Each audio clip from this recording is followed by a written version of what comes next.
Мекенине ак кызмат кылып сөзү менен иши айкалышкан жетекчини эскерүү күнүн өткөрүүнү быйыл жарым кылым жашаган жердештери колго алган. Аларча көрүстөндөгү эстелигине Баткенден келген тургундар, коомдук ишмерлер, тарыхчылар чогулушту. Исхак Разаковдун кызы Элмира апа уулу менен Кыргызстанга көчүп келип, Борбордун чогуу ортосунан мамлекет башчысынын тапшырмасына ылайык батир берилди. Кыргызстандын жарандыгын алып паспорт тапшырылды. Тилекке каршы эскерүү иш-чараларына кызы сыркоолоп калганына байланыштуу небереси катышты.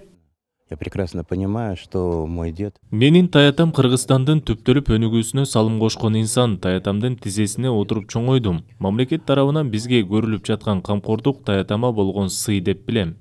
Көз өткөнүнө 44 жыл болсо да эл жер үчүн жасаган эмгеги унутулбай, элинин эсинде калган улуттун улуу лидеринин сөөгү 2000 жылы Москвадагы Кунцев мүрзөсүнөн Бишкекке алынып келинип, аларча мамлекеттик көрүстөнүнө сый урмат менен көмүлгөн.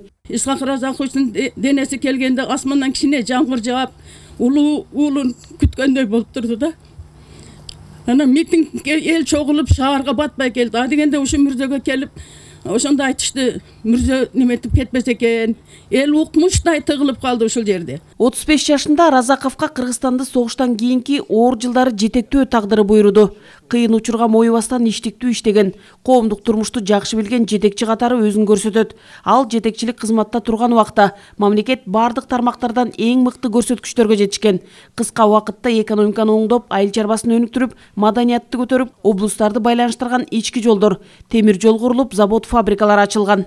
2000 жылы ушул сөйөк келген, ошондон бери 23 жылдын жүзү болду. 23 жылдан бери ушул жерде Кудай буйруса мына сиздердин катышуңуздар менен өткөрүп атабыз. Бул туулган күнү бүгүнкү 25 октябрь.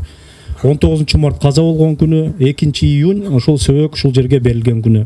Исхак Разаков иштен алынгандан кийин үй бүлөсү менен Москвага көчүп кеткен. Алыста жашап жүргөндө мекенине болгон кусалыгы күчөп, өмүрүнүн аягына чейин Кыргызстанга барууну көксөгөн.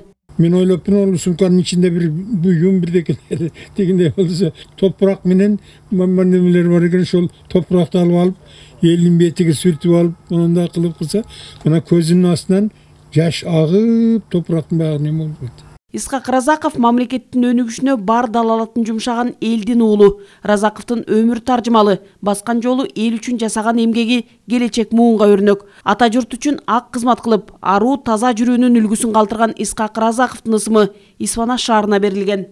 Улуттук лидер күчтүү команданы, өзүнөн да күчтүү адамдарды айланасына топтоп, министрлерди күчтүү адамдардан койгон, кошоматчылардан эмес. Коррупционерлерден эмес, тазалардан койгон. Исхак Разаков жаркын келечек үчүн бүтүндөй өмүрүн арнады. Кыргызстандын келечегине багытталган мамлекеттик деңгээлдеги иш-аракеттери бүгүнкү бакубат жашообуздун пайдубалы. Нургүл Жумабекова, Азамат Кыдыр Токтоев, Ала Тоо 24.